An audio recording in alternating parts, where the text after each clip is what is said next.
口來，能何日可在？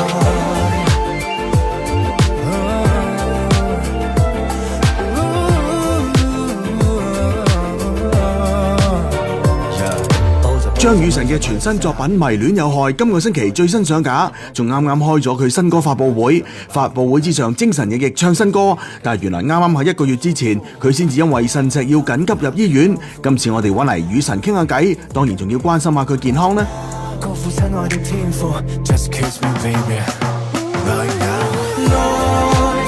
今日節目嘅嘉賓咧，最近聽佢嘅宣傳聲音咧，都聽到好行噶啦。咁啊，就係咧嚟緊9月咧，會嚟到即係加拿大咧，同大家一齊過中秋嘅，係明月星辰賀中秋嘅主角張雨晨。Hello， 雨晨你好。Hi， 大家好。Hello， 喂，雨晨真係要即係問候下你先，要關心你身體。而家 OK 啦嘛？而家係咪好翻晒啦？係嘛？完全好翻晒啦，多謝關心。係，我覺得個康復係好快嘅。係啊，康復好快嘅，所以都即係幾日後就已經唔痛，跟住就係醫生就係叮囑要飲多啲水啦。我係從來未試過咁痛喎。係啊，即係未試過咁痛，係好擔心嘅。嗰時候其實係真係嚇親嘅。係啊，一開始我以為係扭親條腰啊定係乜嘢，我就係咁不停攞鐵打走啦，就係咁捽啦。但點知越捽越衰應該。梗係越捽越衰，越捽越衰，我就哇真係痛到我頂唔順啦，跟住就揾人求救啊！係，就入咗醫院。最後就入咗醫院。咁醫生有冇咩要叮囑你要做啊？有啲咩唔好做啊？即係喺西醫部分其實係冇戒口嘅，所以就嘢照食啦，但係就醫生就話即係要飲多啲水咯。即係喺出邊做嘢嘅時候，其實我就會好少飲水，我反而係飲茶多咯。因為我係一個好中意飲茶嘅人，但係而家就呢個習慣就唔可以要啦。係，即係清水會比較好啲嘅。唔緊要，嗱，你嚟到多倫多，我哋請你飲茶。哎呀，好啊。OK， 喂，嗱，講翻啦，嗱，其實你最緊要好翻晒，我哋就開心啦。咁啊，同埋歌迷都冇咁擔心啦。其實上一次同阿雨晨傾偈咧，已經係差唔多，即係成年前啦。咁跟住咧，你又有已經有唔同嘅作品已經出咗啦。咁啊，又有自己嘅演唱會啦，又幫其他歌手做音樂啊，又做監製啊，咁啊，又開埋音樂學校。哇！呢年你真係非常之豐富。咁其實咁多樣嘢裏邊咧，你自己覺得啊最滿意，我真係最想做呢樣嘢嘅，就終於做到啦咁樣啊。我覺得我最想做嘅都係即係歌手開演唱會呢個部分咯。係，因為我覺得開演唱會係一件好好玩嘅事情嚟嘅。可以將好多自己想唱嘅歌啦，想講嘅嘢，同埋我覺得最重要係可以 present 到我腦入邊嘅成個 concept 俾大家睇。咁大家會更加認識我係一個點嘅人咯。咁其實啱啱即係喺10個月裏邊就做咗3場嘅演唱會。即係亦都係你自己個人嘅紀錄嚟嘅，有冇咩同大家可以分享下？有啲好難忘或者好大嘅挑戰喺裏邊咧？我覺得首先即係要一定要先多謝所有歌迷，因為有大家嘅支持，先至有機會可以開到3場 show 啦。最難忘應該係練舞嘅部分咯，跳舞嘅部分，因為我自己好中意跳舞，但係咪真係咁叻咧？唔係嘅，唔係大家都睇到你好盡力嘅，OK 嘅，跳得唔錯噶。係啊，即係唔係咁叻跳嘅，即係需要有老師去指導。咁但係每一次做完一場 show， 我一定會睇晒成場 show 嘅 video，因為我要知道自己邊度做得唔夠好。跳舞嘅部分，我希望即係可以俾大家睇到嘅就係，佢唔係好叻跳，但係佢係識跳舞，就係唔好睇到就係即係出嚟嘅時候動作好奇怪啊定係點。所以反而我覺得喺準備即係準備緊第2場，即係跨年演唱會嗰一次，其實我覺得嗰一 round 係我即係壓力最大嘅，即係嗰個場都大啦。咁加上成場 show 咧又要成3個鐘咯喎，同埋我哋係幾乎係6成嘅快歌。但係我哋嘅準備時間其實係唔充足嘅，即係對我嚟講壓力好大咯。當中有冇啲嘢好感動咗你自己㗎？有冇啲洋葱位啊？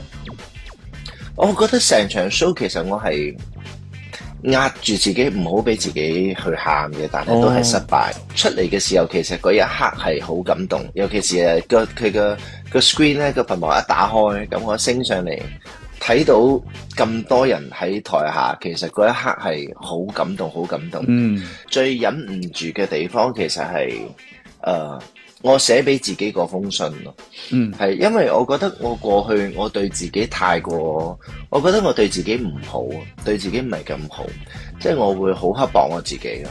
即係會鞭策自己，同埋會唔會去俾自己 enjoy life 嘅？我會即係逼自己逼到一個 point，去你必須要達成，你唔可以唔達成，唔允許自己 fail。所以我喺嗰封信嘅時候就係即係安慰翻自己，即係要叮囑翻自己要錫自己。嗱，呢個就係你自己嘅 show 啊，但係你有同人合作噶嘛？譬如蟲蟲演唱會啦，咁陳松伶啦，咁又有同阿東東佢演唱會幫我做啲編曲啦。咁其實你覺得即係同人哋合作同自己做又好唔同喎，係咪？